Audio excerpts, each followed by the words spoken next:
You're listening to Lone Star Community Radio on 104.5 KCZW LP Conroe and 106.1 KZCC LP Conroe and worldwide on irlonestar.com. Good afternoon. Welcome to the Extension Hour. I'm Amy Ressler, County Extension Agent for Family and Community Health here in Montgomery County. This is the Extension Hour where we talk about our people, our programs, and our partnerships. And I have guests with us today, like we usually have. And this one, I would say, are definitely partnerships and programs. So we've got Tammy Walker and Chris Butsch with us today, and they are associated, among many other things that they also do, but associated with the YMCA of Conroe. So that's kind of what we wanted to talk about today. So Tammy, go ahead and introduce yourself. Let's begin with you. Okay. My name is Tammy Walker. I'm the president of the board of the Conroe Family YMCA. I've been with them for 15 years, I think, on the board or as its president. Prior to that, I was a principal in Conroe at a school in East Montgomery County, and we were the founding school for Destination YMCA.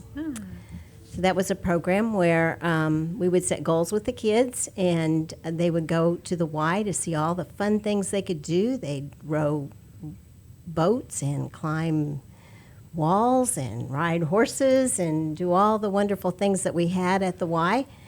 And then if they met their goals at the end of the year, they got to go back and do some more things. So it was a very successful program. We had it at several schools in Conroe. And I think we even got into Willis for a while. And then they got to volunteer for life, huh? Yes, yes. So as a result of that. When I retired from being a principal, I still wanted to be involved with the Y, and I went and I said to Scott Harper, who was the executive director at the time, hey, I'd really like to do some volunteer work. And he said, we need people on the board. Would you like to be on the board? I said, I'm not very rich. He said, it doesn't matter. So there I am on the board. And you helped navigate the board through some changes. We'll talk about that a little bit more later. But Chris, let's go ahead and introduce you. Tell us something about you. So I'm Chris Butsch, and I've worked for the Y for 17 years, and currently oversee the North Region Ys, which encompasses the Woodlands Ys Conroe, and a new one coming to Montgomery County, which is the Holcomb Family YMCA, which is over in the Spring area. And then last but not least, the Lake Houston Family YMCA over in Kingwood. And so done a lot of different things with the YMCA in 17 years, but really started my passion or my career at the Y when I was 18 years old. Needless to say, I'm a Y kid, and so that's where my passion lies is some of the work that we do with some of our youth and our teens. And so I found myself in some precarious positions when I was 18 years old. Needless to say, was not living up to expectation, and kind of blindly found my way to the Y, and met some great mentors, role models, coaches who helped me get on the right path. And so from that moment forward, I always dedicated myself to the Y and ensuring that I can help impact lives the same way that mine was impacted. Yeah. So. And kind of what both of you have just shared a little bit is your why story, right? Because we talk about why people are interested in the why. So, and that kind of helps with, in terms of when we need financial assistance and people donating. Usually, it's like they have some type of memory or some type of connection to the why, and that's one of the reasons why they choose to give. Yep. So, and then obviously, I guess while I've just wandered right into this topic, so campaign finance is one of those things that is important. 2020 was a challenging year. So a lot of things changed. So, before we get into the money part of it and the campaign stuff, let's talk about what did change in 2020. Tammy, you want to take that one or for, me? For the why specifically. I mean, there's so many things. Well, of course, we were shut down, and with the shutdown, and because the Y depends on membership money and having people in our buildings, we weren't able to maintain our staff. So the first thing that happened is pretty much all of our staff, with the exception of our executive director, were laid off. That was a very traumatic time. We worried about them and what we could do for them. And at one point, we gave them all, and of course, this is when we thought things were just going to come back real soon, It's right? just going to last for a couple of weeks, right? Just a little couple bit. months at most. We gave them all some gift cards to places like fast food restaurants in Sonic, and just something to show that we appreciated them. Of course, that didn't happen, and as things continued to evolve, we also lost our executive director. So at that point, the Y did some consolidation, which Chris would know more about than I do, but we ended up with Chris, who does several Ys right now, not just ours, and had to start thinking about what we were going to do for the future. How was the Y going to look? We knew it was going to be different. We just weren't sure how it would be different. But we knew we still wanted a Y. There was still a place for Yeah. a Y. Yes. Yeah. So Yes. to build on what Tammy said, the YMCA of Greater Houston lost upwards of $50 million last year. And so, we really had to rethink our strategy and how we were, how we were serving communities and people. And so we actually began a process that we call the ACB process, which is the Appreciative Community Building process. And, it's kind of a piece of what led us to where we were or where we are today. But, through that process and the ACB process is really, it's forward facing. We want to be in conversation with community members, both members alike, but even community leaders, and connect with them and see, what are the strengths, opportunities, that we have within the Conroe community, and how does the Y best serve those, and how do we fit? And then that process will take into account, things like finances, location, and through that process, that led us down a road to where we realized that there's absolutely a place for the Y, and the Y needs to be in this community, and we think that the community agrees with us that the Y can have an impact and can serve, but unfortunately at the location that we were at, perhaps was not the best fit. And so, as we went down that path, the city of Conroe, reached out to us and had a little bit of had a little bit of luck there that the facility is going to fit some of their needs, and still be able to serve the folks of that community and that side of town. And it also allows the YMCA to think through, with the sale of that property, what do we do next? And we know we want to be in the Conroe community, and we know that we're going to find a place. And so as the sale goes final, and as we finalize things, then the YMCA is going to hopefully create plans and a strategy to show up in the community in the meantime without a building, and then look for what does that building or place look like to us as we go forward. Yeah, even before the pandemic, the board had considered our location. We had a 5-year plan, a 10-year plan, a 15-year plan, a 20-year plan. And in our 15 and 20-year plan, we really looked at, is this the best location? Because we don't just serve the Conroe community, we serve all of North Montgomery County. So we have programs in Willis, we have programs in Montgomery ISD, we have programs all across the county. And so the location in Conroe was not as accessible for our northern neighbors. We talked about having somewhere along the I-45 corridor that would be more accessible to everyone. So in a way, this was a little bit of a godsend because it kind of sped up our plans. Yeah, look for that silver lining. I had a guest on once, and she was talking about, we were just talking about managing stress and handling stress, and going through the pandemic, it seems like, this was the worst thing ever. But she was saying, even in her family, they get to where they would say, "Thank you, COVID," just looking for the things that became possible that because of COVID, right? So, this could be one of those examples, right? It kind of helped move you along kind of where the Y was sort of going to begin with, probably a little bit more abrupt than we Than would we have liked. Yeah. have liked for it to happen. Yeah, we, in the Y, we're very familiar to that story. I mean, we, Hurricane Harvey flooded 14 of our facilities. Conroe Two were to the facility manager, detriment yeah. of 9 months and longer of renovations that needed to be. But those Ys are back and bigger and better than ever, having a stronger impact in the community. And so we very much feel that the same thing will happen, that this is a period of time that's going to be tough and it's going to be a struggle. But when we come back, we're hoping to increase that impact. Sure. And, I was just thinking, we're talking about the importance of the Y and being in the community, but we haven't really, so sometimes we assume the Y's been around forever, right? People know what it is, what you do, but we really haven't talked about that a whole lot, just, in this conversation. So just in case someone is not familiar with the YMCA and what the purpose is and why it still exists, what do you tell people when we tell them about the Y? For me, I talk more about kind of our guiding principles or our strategic initiatives.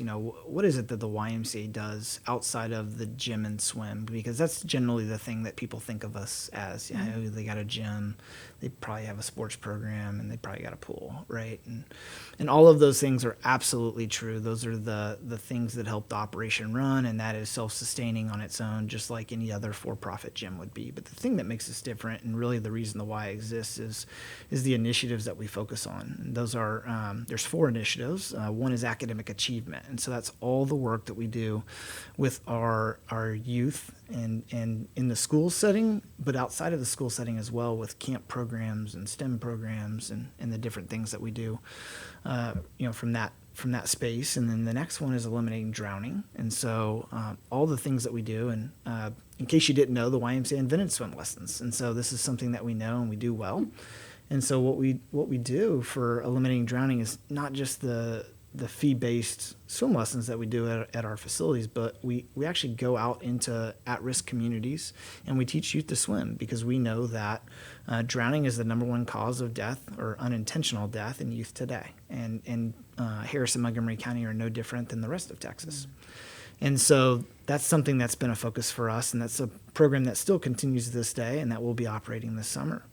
And then we also have a program we call Go for Green, which anybody who enrolls in a camp program with the YMCA gets the opportunity to swim, but not all of the kids know how to swim. And so as opposed to them sitting on the side or having to do something else, we take the opportunity with those kids and we provide them swim lessons free of charge, to make sure that they can go from their red band, which is a way in which swimmers who can't swim are identified, to a green band, which means that they can roam the pool freely. So that's one of the initiatives. The other initiative is chronic disease prevention, and really that's exactly what it sounds like. It's all the wellness things that we typically do at the YMCA with regards to our membership base, the wellness. But we also have specific programs like Live Strong to help cancer survivors, on their recovery. And, we have some youth wellness programs, things like that we do along that spectrum. And then the last for me is probably the most important and all-encompassing, which is social equity. And it's just to ensure that everybody has an opportunity and is not turned away. And so you see this in everything that we do, from the programs I've already mentioned to programs that you may not know about. This year alone, even with the YMCA closed, we, in partnership with United Way, passed out $20,000 worth of back-to-school supplies to Montgomery County schools.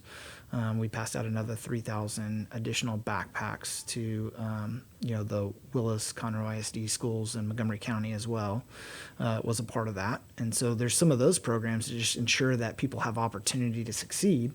But then even sports, right? If a child cannot afford the enrollment fee for sports, the YMCA takes care of that free of charge. And so there's a million stories that are riddled with what the YMCA does, and I know it's a lot, but those are kind of our guiding principles and what our focuses are, and I think that that's what makes us different. Yeah. And I want to talk more about those programs and some other Y stories that we might share, but I want to take a little bit of a break, and we'll come back just in just a few minutes, and we'll talk more. I want to get your perspective on this topic too, Tammy, like why does the Y exist and what do they do? But we're going to take a break. We'll be back in just a few minutes. This is the Extension Hour, where we talk about our people, our programs, and our partnerships, and so happy to have partners with me in here today, and we'll be right back after this.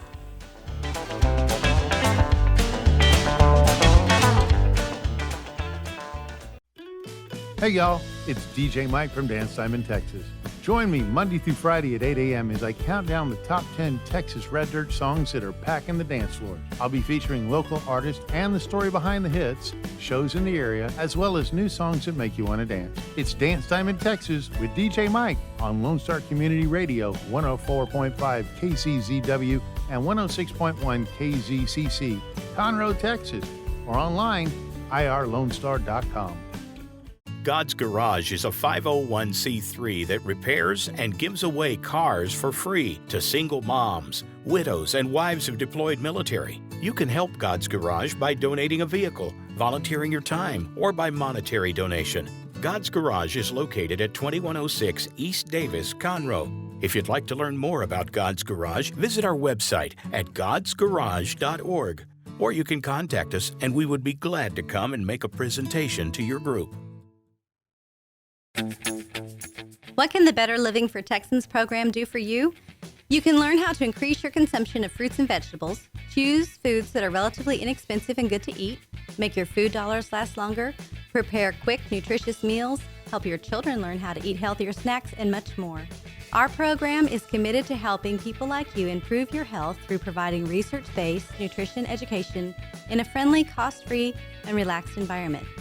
We are Texas A&M Agrilife Extension, helping Texans make their lives better.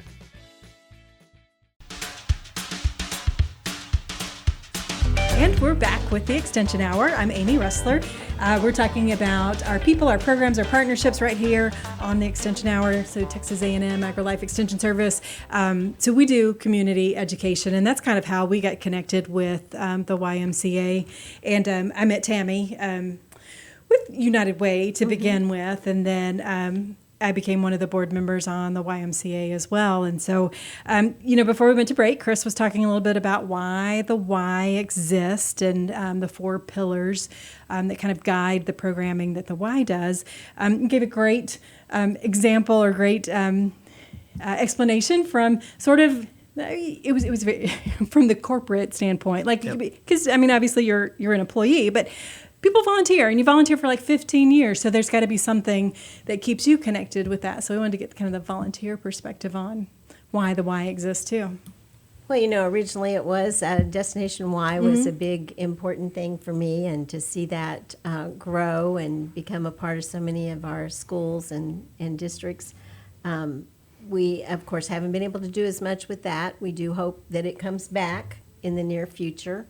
We got to let schools get settled in and settled down again. They have all kinds of things to deal with right now, and certainly don't need the Y knocking at the door. So, but other things that went along with that would be our after-school childcare, which we are still doing and still have in, I believe, about 7 sites across the county, some in Montgomery ISD, some in Willis, and some in Conroe ISD. We also have a teen center in Willis, which was an initiative that we began way before the pandemic and has been quite successful. That was also with some funding from United Way, of which we were very appreciative. And so we want to keep those going. And we have summer camp, and we're still going to have summer camp. Details for that are yet to be worked out, I understand, since our location is changed. But we are still going forward with summer camp, so we know that those are important needs in our community. The second initiative about drowning is just, we are a county with a lot of water, a lot of pools, a lot of rivers, and a huge lake. And it's very important that we provide some services in those areas to help kids and adults not lose their lives to drowning. The statistics on that are amazing. I don't have them at my fingertips, but if you talk to any of our Y employees about it, they are very passionate and very committed to helping to prevent drowning, unnecessary drownings. The third initiative... It's wellness, right? Wellness, yes. And we have spent the last hour at the Extension buildings talking to Amy about ways that we can continue our wellness programs through nutrition programs and through our senior living programs. That is a population that has suffered during this last year. They would come to the Y and do a little bit of exercising and then do a lot of socializing with each other, and that hasn't been possible for them. So we'd really like to see them be able to get back into that and meet some of their needs, maybe a little nutrition, a little exercise, and a lot of socializing. So, and the last one, Social equity, yeah. social equity, which is also important in our community. It's rapidly changing. And again, with our seniors, with our youth, providing them a place. We never turn anyone away because of lack of funds. And that's where our fundraising comes in. Because yes, we do have membership fees, but those don't pay for everything. What helps pay for those scholarships to the students that can't afford it, or seniors, or anyone that can't afford it, is our fundraising that we do every year. Right. And fundraising is looking a little different this year, Yes, a lot but different. it's still happening. Yeah. I'm going to share a little bit about how that's Yeah, I mean, I think for us, in typical years, we know exactly what programs we're going to offer, when we're going to offer them, and how much money we need. And so it's a lot easier, with the clear sight line on how much money you need to fundraise. And we don't know what that looks like in 2021 for the Conroe Family YMCA and community. But we do know that we're going to give out in excess of $50,000 to $100,000 in just after school scholarships, right, and camp scholarships just in childcare. And we do know that we're going to continue offering Operation Backpack and some of those services to make sure that kids start school successfully this fall. And she mentioned as well safety around water. We're still going to do all of those things, and so funding for us is important. Whereas the membership dues and all of those things are always great to have a big membership base. Those only help us function the operation and the operational side of the Y. We're not paying AC bills anymore. We're paying for impact, and so it's important for us to find another stream of revenue, which is the campaign, and for us, and we've got off to a great start thus far. All of our board have committed and contributed, and so if that doesn't tell you anything, a board that is committing to a campaign when there's not a building, that'll show you how committed and passionate they are about what the YMCA does. But yeah, I mean, typically for us, for a campaign, we're used to having those face-to-face conversations, and the pandemic has changed that. It's phone calls, Zoom meetings, and digital asks, and so that's been the part that I miss the most, is the connection with people, and I think that's the thing that we'll have to overcome as well as we embark on our fundraising efforts this year. Sure. Yeah. Like you said, that personal connection, I think, really makes a big difference, because I'm just, I do not have a lot of money, but I'm more willing to give to someone that I have a connection with, because, if you're passionate about it and I see your passion, it makes me want to support you in that passion that you do. And so I'll try to give a little bit if I can, on those kinds of things. So let's say someone is interested in giving to the Y. How do they do that this year? There's a couple ways, right? The easiest way is just to go to our website, which is ymcahouston.org/give.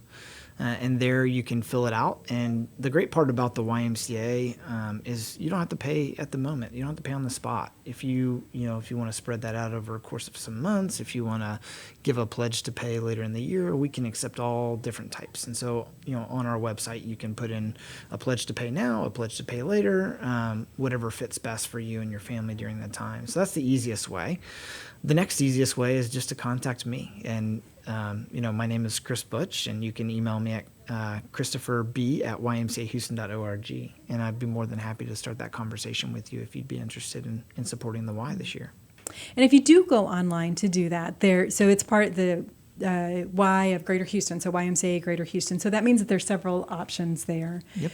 So obviously we're in Conroe, and Cami and I are on the Conroe board, so we do want support for Conroe. But when people make donations, it goes to, they can designate where it goes to. Absolutely. Or they can just do a general donation where it just helps the Y, wherever there's the most need, right? Yep, and I think you made an excellent point there. So I think, whenever you go to the Give page, you can select the Conroe Family YMCA, right?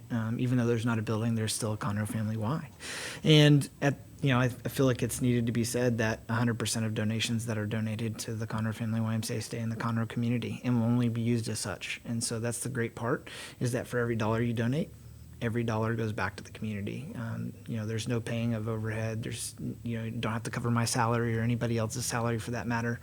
That's what the operational dues are for. But this money is strictly for impact.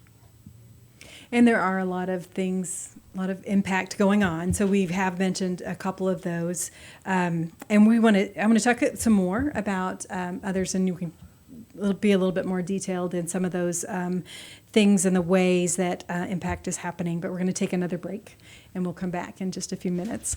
So this is a few seconds. It won't really be a few minutes. This is the Extension Hour. We talk about our people, our programs, our partnerships. We're on 104.5, 106.1, so FM. Also on YouTube. So this show will be recorded. So if someone wants to, starts wondering, like, what did they say, and what was that guy's name? What did he say his email address was? People can go back and look at that and hear about some of those programs that are going to be offered that, because I think the Y has something for everybody in the community. So the recordings are definitely a great part. So like I said, YouTube, we're going to be on Facebook Live too. So you share it on Facebook. Yeah. Like how famous is that? Because everything's on Facebook now. And I am just rambling. So we're going to take a break, and I'll be right back in just a few seconds.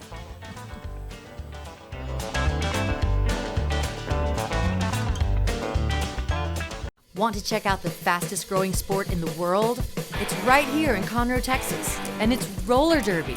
Conroe Roller Derby is a non-profit recreational league of women and men who want you to come and check out the fast-paced, hard-hitting game of roller derby. The Conroe Cutthroats practice at Rainbow Roller Rink on Tuesdays, Thursdays, and Sundays. You can find our game schedule and more information on our website, www.conroerollerderby.com. We have the safest food supply in the world. Strict laws and regulations restrict the usage of hormones, antibiotics, and pesticides within our food supply. Production agriculture practices and technologies such as the use of GMOs, which is not any more or less risky than conventional crop production, has allowed American farmers to produce more food on less acres in environmentally sound ways. Find out more online at pathtotheplate.tamu.edu. We are Texas A&M Agrilife Extension, helping Texans make lives better. Relax with a cup of joe or your favorite drink for the Conroe Lake Conroe Chamber of Commerce Chamber Chat. The show airs on the first Tuesday of the month at 11 a.m. on Lone Star Community Radio. Join hosts Courtney Galley and Brian Bondi as they chat about the Chamber's events and programs for the month, and invite Chamber members into the studio to talk about their upcoming events and businesses. Learn about your Chamber with Chamber Chat every first Tuesday at 11 a.m.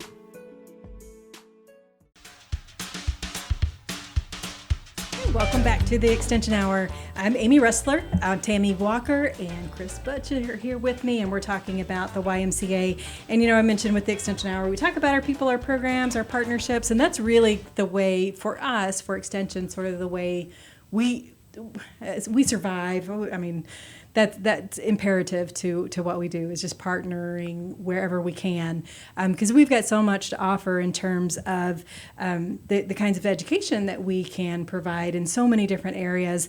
And during the break, we were making a joke about, Tammy said, I think the YMCA is sometimes the best kept secret. And I was like, no, Extension is one of the best kept secrets. And it's one of those strange things about our world. I mean, some of the best things really are kept not necessarily secret, but unless you're connected with it, you don't know that it exists. So trying to share that information. And like I would mention too, that one of the things that I didn't tell, like my Y story. I grew up in Lubbock, Texas, and we did not have a YMCA. We had a YWCA, and I'm not sure why. I've asked my mom about that, but I do remember going to the YWCA with my mom, swimming, youth sports, high school activities, the Try High Y Club, just different kinds of things that we could do that were associated with the Y. And now that I've worked with Extension and 4-H, sometimes I feel like there are those kind of similarities in that idea of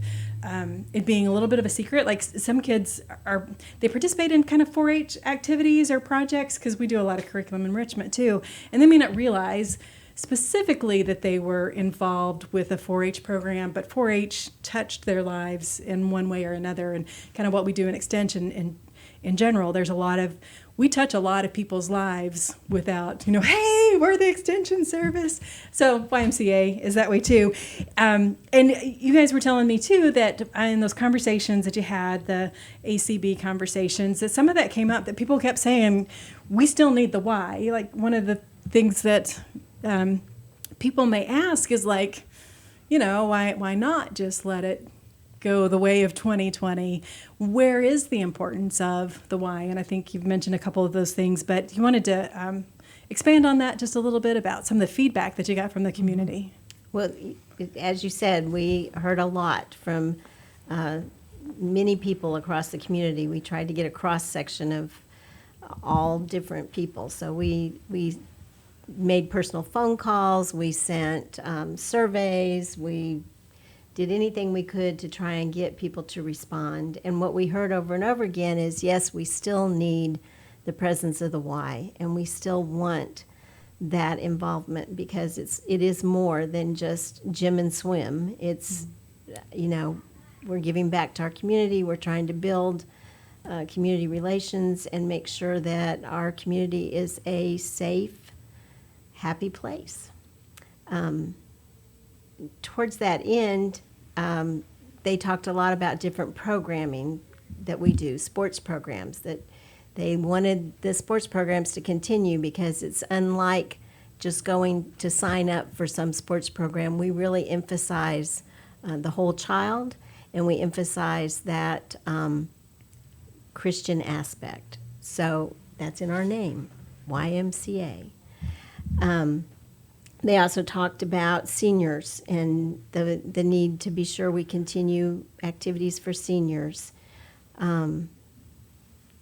They had many great ideas of different things we could do because right now we're a Y without walls, so how do we continue that? Even before the pandemic, we, as you and I just talked about, we felt we were the best kept secret in Montgomery County, maybe right there behind the Extension Service.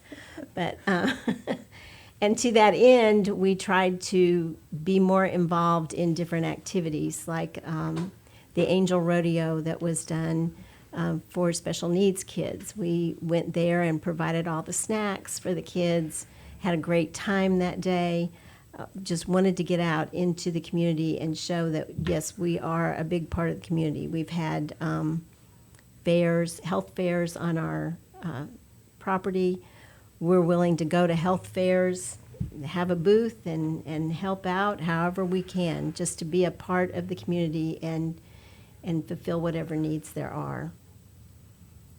You know what they never said, Amy, when I was looking through all the responses? They never said that they want the Y to be in the community because we're a gym and swim. They didn't want the equipment. They didn't, obviously it's sad to lose, but they can go to other places. They wanted the Y for the gathering, for the community, and for the impact. And so that's the one thing that came back. And it was, surprising when you asked people because, Conroe has been in the community for a long time. And, when you have these conversations, you're not quite sure, whether or not people will react emotionally or not. And all they cared about was the impact. Can you continue to serve? We don't care how it is, what it is, where it is, but we just want you to be present in the community and continue to do the great work that you're doing. And so I think that that's a testament to the staff that we're, operating the Y in Conroe for several years. They've obviously had great impact on all those that they've served, and so that's the hope for us going forward is to continue to do that. But we we spoke to people. There's, I think Tammy said we had personal calls. I mean, we spoke to 70 people, face to face, 70 people from, business leaders, government leaders to, members of our Y to young teens. I mean, so we really did try to diversify who we were asking, and that way we got a better answer of how the YMCA can continue to serve and what opportunities may lie for us moving forward. And when you talk about in the Conroe area, you said Conroe in the community for a long time. So you're talking about the building specifically where it's at, or on Owen Drive. So beautiful facility, very great in lots of ways. I mean, it did have some issues, with the flooding and those kinds of things, like with the rest of the city. But, flooding, hogs. But the kinds of things that you're talking about with the, the youth sports, you need obviously you need a place to play the sports, but you don't need necessarily a building to go to. You go out to do those kinds of things. And swimming, yes, a swimming pool, but there's swimming pools all over, not just the one at the Y. So there's lots of ways to impact the community out in the community. But there is plans to look for another place, right? I mean, the goal is not to be a Y without walls forever, right? So Oh, no. Let's talk a little bit about kind of the plans going forward on that. What kinds of things are we looking for? Well, we would ideally love to have another location, a better location, a more accessible location, with a building and grounds. There's a couple of new concepts, another idea of Y without walls, where you have actually a location, but you start out with mainly sports fields and outdoor programming, and then build up as you go, as you can afford it. So very similar to if you went out and bought some property and you start improving it, and for a long time you've just living out there in a motor home, and then you build a house. Yeah. Chris, you could tell us a little more about that. Yeah, absolutely. So I think, the hope for us is to find place, and we don't know how to define place right now. But, hopefully we'll be able to do that over the next several months. But I think what Tammy's referring to is we have a property that we're in the process of building, where we have a location and a place. And then it's how do we go about our services? And so we're essentially creating a outdoor YMCA, and what led us to look at that potential model is we don't know what the pandemic brings for a YMCA facility. And so keeping that in mind and limited resources, we're gonna start with almost a complex, sports fields and opportunity for youth to come, and we'll have some social spaces so that, our adult groups can still continue to gather and be a part. And so, there's options and things like that are floated around of, how could we do some of the same things that we've been doing in Conroe, but with a actual place or a location. And, right now we still want to do those things, but future of the Y, hopefully, will allow us to have a space of our own. So big plans for the future, but let's talk about what is happening right now. What kinds of things can people still do with the Y? I mean, you mentioned we visited a little bit before we came to the station for the show. We've got great facilities there at the Extension office, and so it's possible to have some potential classes for older adults where we do some exercising and some nutrition and some socializing and those kinds of things. So tell me about the things that are in the plan, or things that are still happening. Well, we've been looking for those partnerships. So, today was great because there's lots of possibilities for partnerships with the Extension Center. We've also talked about having a workout facility in maybe one of the buildings that's empty right now, like a Palais Royal that's downtown. These are just all ideas. Some of them are not it's written in stone yet. We're brainstorming what we can do, because we do still want to be present in the community. Again, being involved in other things and forming partnerships with the schools. Even before the pandemic, we often would rent or have a partnership with a school to use their gym for basketball. So those are ways that we can still provide some youth sports by partnering with the schools in the community. And since we have given to them, I'm sure they're going to give back to us. So it'll be a... Yeah, the school districts we have, they're great supporters of the Y, and I know Tammy mentioned it earlier. As of right now, we're still operating all of our child care programs. Nothing has changed for us outside of a camp location, and so we're still going to be able to provide the level of service that we were doing there. And that's a big part of what the YMCA does. And one of our initiatives that we focus on is our relationship with the ISDs and the child care programs that are to follow. And so all those programs are still currently underway and operating as we speak. And then as we move forward, we still want to hit that eliminating drowning. And so we have some funding in order to go into those at-risk communities and continue to provide some swim safety. And so, we're in the process right now of connecting with those communities and making sure that we can line everything out for the summer. But we still want to have an impact in that way, and that's the hope. And we're still providing some equity opportunities, providing ways for people to be involved. And, you can see that in the work that we're doing with Operation Backpack this past year, and that we're going to continue to do as we go forward.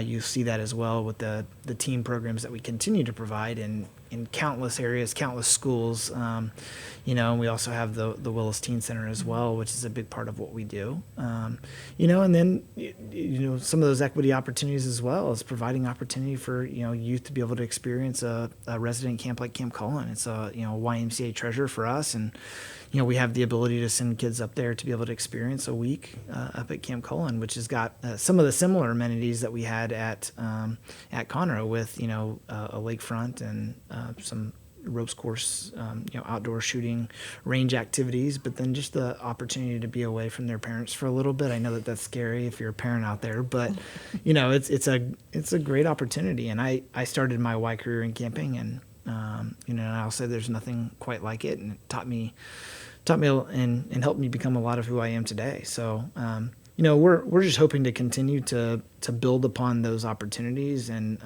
that's why it was great meeting with you at the Extension office today. Is how can we continue to build upon the slate of what we're doing now and continue to grow and see more impact. Yeah.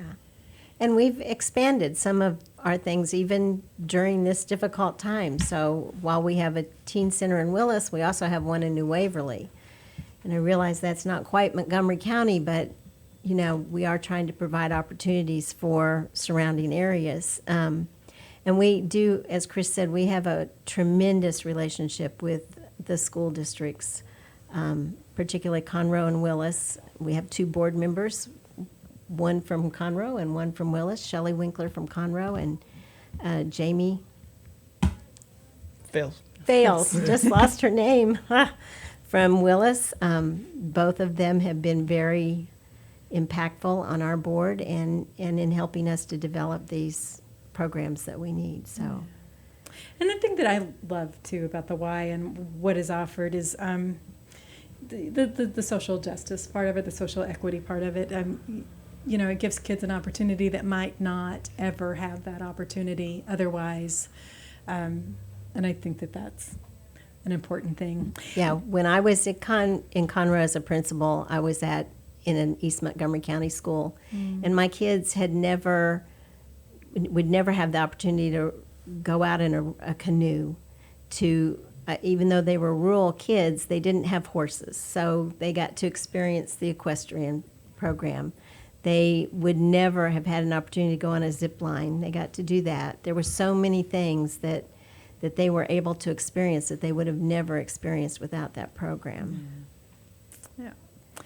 Okay, so we are going to take another little break. We're going to come back and we're going to just kind of sum it all up. So, and I didn't warn you guys about this ahead of time, but one of the things I like to do with my guests is like your top 5, top 10. So things that you want people to remember about our conversation today, because we've talked about a lot of different things. But if you can come up with about 5 things you want people to remember, or something that you can leave people with, and I also like to be educational too. So something like related to swimming and not drowning and those kinds of things. So give you just a few seconds to think about that. We'll take a break. We're going to come back here on the Extension Hour, People, Programs, Partnerships of Texas A&M Agrilife Extension Service, right here on Lone Star Radio is where we talk about it, and we'll be right back.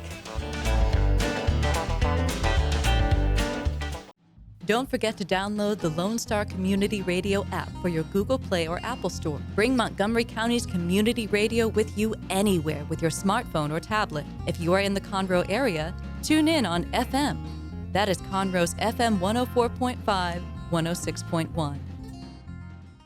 The Texas A&M Agrilife Extension Service has been dedicated to educating Texans for over a century. In 1915, the Extension Program was established under the federal Smith-Lever Act to deliver university knowledge and agricultural research findings directly to the people. Ever since, Agrilife Extension programs have addressed the emerging issues of the day, serving diverse populations across the state. Texans turn to Extension for solutions in horticulture, agriculture, 4-H and youth, and family and consumer sciences. Extension agents respond not only with answers, but also with resources and services that result in significant returns on investment to boost the economy. Join us Fridays at 1 o'clock for the Agrilife Extension Hour.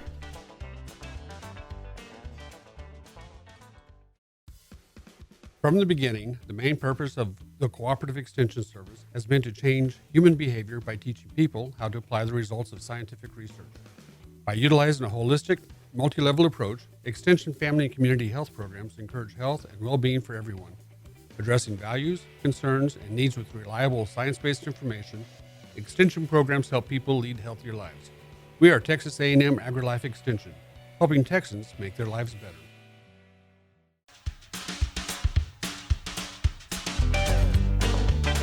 Welcome back. Our last few minutes here on the Extension Hour on this edition, where we're talking with our people who help us do programs and are our partners, and that's with YMCA-Conroe. Although we have Chris Butsch with us, and he actually covers 5 different Conroes, YMCAs, and most of those are in Montgomery County. So, and it's Extension Service. We also serve all of Montgomery County. So there's lots of opportunities and things to do. So last segment, I like to do top 5. And so Tammy, you wrote notes. So I did write notes. Start with you. Since evidently I keep forgetting things today. Well, one of my top ones is I just want everyone to remember that the Y is still here and still active in our community. And we want to continue to be involved in the community in whatever capacity that is. And that we are looking for and developing partnerships with other community people to be able to provide the programming that we can during this time. We continue to want the support of the community, both in person and financially. So we hope that they will continue to support us in that way so that we can continue to provide scholarships to our kids and clients and families, and that we will have a location in the future. We will. It will happen. It will happen. No pressure, Bold Chris. statement, yeah. I know, right? It is a bold statement, and let's hope it happens in my lifetime. So, Chris, you're off the cuff, top 5. Yeah, off the cuff, yeah. So I think a lot of what Tammy said is going to align with mine. I think obviously we want people to know that the Y is still here. Without a brick and mortar building does not mean that the Y is any less prevalent. And so we're still going to be in the community and active and finding ways to get involved. And so that would lead me to my second point, right? And it actually is a benefit statement that we've been utilizing as not a place, a purpose. You know, the YMCA is much more than a building. And we're in your community and we're engaged with what you're doing and engaged in whatever areas we need to be. I think that that's a big piece of what we do. And I think the YMCA in itself does a great job of being at the table. We don't always have to be the person who serves, right? As long as the area is getting served. And if it's not, then the YMCA can be that outlet or help create partnerships, to ensure that we're meeting those objectives or fulfilling that opportunity. And then I would say, and I was surprised Tammy didn't put this one in, but if you want to be involved, please, pick up the phone and call us. That obviously that there's a million different ways in which that looks, right? But the YMCA is the largest volunteer organization in the world, and so what better place to start your volunteer volunteer time with the Y, and We have board positions available. oh man, Tammy's offering the board positions. All right, yeah. So yeah, but I mean, the YMCA provides volunteers for a lot of things, and board is a piece of that. But we also, utilize them in several different ways, and so volunteering is a big part of what the YMCA does. So that one was one I was surprised she wasn't there. But I would say partnerships as well. We will not be able to support the full scope of the Conroe community and surrounding communities if we do not have partnerships. We want people to engage with us and be a part of the impact that we're trying to create, and we want to be a part of the impact that they're having, and see if we can't magnify that. Those would be my top. I think that was 5. This was close to 5. It's Four, close. 5? Was it 4? It's close. 4? I don't know. You calling me Let's out at 4? Yeah. And my favorite of all of those was the idea of purpose and volunteering. And, so obviously I've mentioned before, we need partnerships, we need volunteers, we need people with purpose. And I would say that it doesn't necessarily have to be one or the other. In some cases, I know that some of our volunteers, Master Gardeners, are also volunteers at the YMCA. So there's ways to kind of package and bundle up your volunteering where it increases the impact for all of us. And the more we work together, I think we're all stronger together as organizations, as people, as individuals, as society, all of those kinds of things. So the more that we can do together, I think the better off we'll all be. And when we have that higher purpose of looking for ways to make life better for everybody in Montgomery County, how can we fail on that, right? We're going to we will be successful with those kinds of things. All right. So any kind of last thoughts? Let's one more time. How can people get involved, volunteer? How are they going to get a hold of us? Yeah, absolutely. There's 2 easy ways. One's to go to our website, ymcahouston.org, and from there you can actually go directly to the Conroe page, and there's actually a volunteer button. So, and that email goes directly to me. Or if you just prefer to send me a straight email is christopherb@ymcahouston.org. Those are the 2 easiest ways to get a hold of me. Or you can call, the YMCA, and they'll get you connected to me through my extension. Either way, we want to get you involved in whatever your passion is. Right. And Tammy, what would you add to that? Like ways to get in touch, involved? If you want to be a board member, call Tammy. So we have just like a couple of minutes. What does that mean? What would that entail? Being a board member? Well, currently our meetings are once a month. We skip some months that are our busy months, and they're for about an hour. We meet right now via Zoom mostly at the lunch hour, noon to 1. Prior to the pandemic, we met on Fridays in the mornings from 8 to 9. So hopefully at some point we'll be back and be able to have some face-to-face meetings. Although the Zoom meetings have worked pretty well for all of us. We all have other jobs and other responsibilities, and so taking a little bit of time at lunch is not that big a deal. Also, board members are asked to participate in the campaign however they can. Board members are also asked to participate in activities that we would set up. Anything that we do in the community, we invite our board members to do with us. But mostly what we need are those wonderful brains and ideas and ability to collaborate with each other and just bring something to the table so that we can move forward. Okay, thank you guys for coming and sharing, and I'm excited for the future. It's really nice to start seeing people in person again, and things kind of getting back to normal. My hope is that we have. I kind of got tired of the new normal idea, but, I don't necessarily want to go back to the way things were, because there maybe were some things that weren't so great, but can we go forward and do things better based on what we learned? So it's exciting to see that happening. I think the Y is an important part of that. I think extension is an important part of that as well. Now we're going to do stuff together. That's right. So class coming to the extension office near you, YMCA class. Yes. That'll happen soon. All right. So thank you so much for being with us today here on the Extension Hour. We're on irlonestar.com. You can look at past shows. You can watch this one again. You can, give us suggestions for future shows too, because we like to highlight people, programs, and partnerships right here on the Extension Hour. And we'll be back next time. Thanks for joining us.